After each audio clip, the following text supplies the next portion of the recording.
Hello, my name is Sarah Williams and I am the Head of English at St Catherine's College.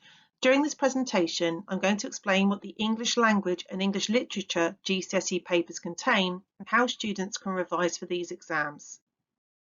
For the English language GCSE, students will be required to sit two exams.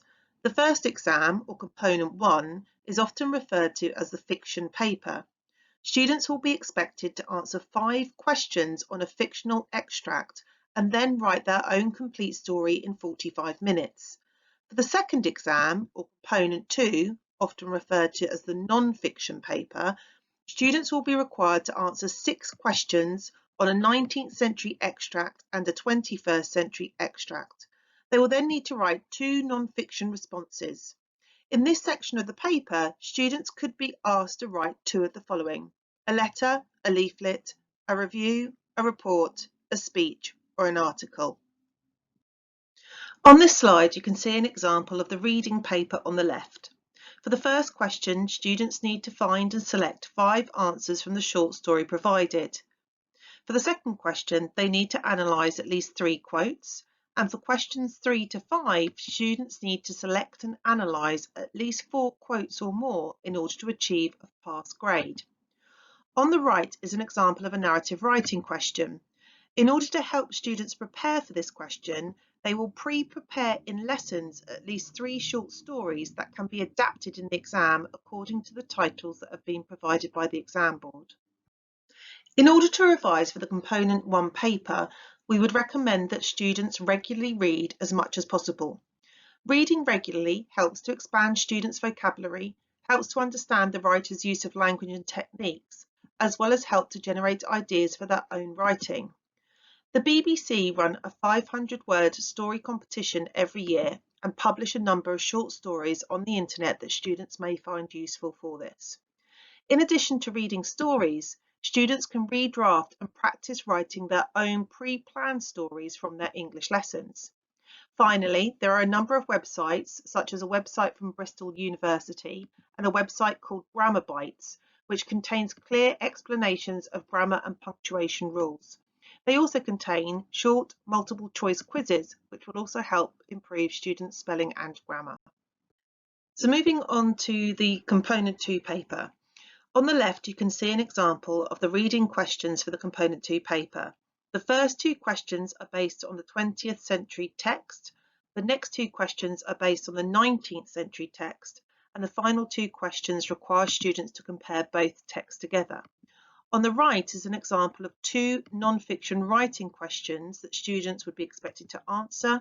Students will need to spend 1 hour on the reading section and 30 minutes on each of the writing questions. In order to revise for the component 2 paper, we would recommend that students read as many non-fiction texts as possible, such as leaflets, news articles and film reviews.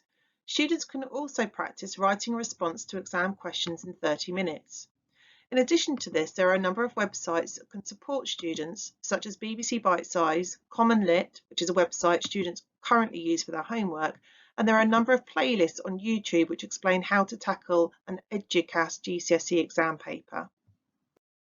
Finally, for English language, we would also recommend the Pearson and CGP study guides. For English literature, students also sit 2 papers. Paper 1 is based on A Christmas Carol and An Inspector Calls, both of which are worth 30 marks each. Paper 2 is based on Romeo and Juliet and Unseen Poetry, which is poems that students have not previously seen or studied. Due to recent changes that were made due to the COVID-19 situation, for this year only, students will not need to answer questions which are based on the poetry anthology. In order to pass English literature, it's crucial that students have a very good understanding of the main text. So the first recommendation with regards to revision is to reread the main text that we are studying. Romeo and Juliet and A Christmas Carol can be found for free online. The English literature questions are likely to be based on either a central theme or a main character, so we would also recommend that students make notes on these areas as part of the revision schedule. They can then use these notes to support responding to a GCSE question. There are also a number of websites available to support revision, such as Seneca Learning, Mr. Bruff on YouTube, and BBC Bitesize. Finally, there are a wide range of revision materials available. In order to support understanding the text, we would recommend the CGP Text Revision Guide. The SNAP Revision Guide contains a number of revision notes on characters and themes. There are also some student example responses and example GCSE questions. The Quotation Bank Company have created revision books which analyse relevant quotes in detail. These are ideal for students aiming for the higher grades. Finally, the Flipso Card Company have created some revision cards on themes and characters which are great for testing students' knowledge. Finally, thank you for any help and support you're able to offer over the following months. If you have any concerns or any further questions, please do not hesitate to contact me.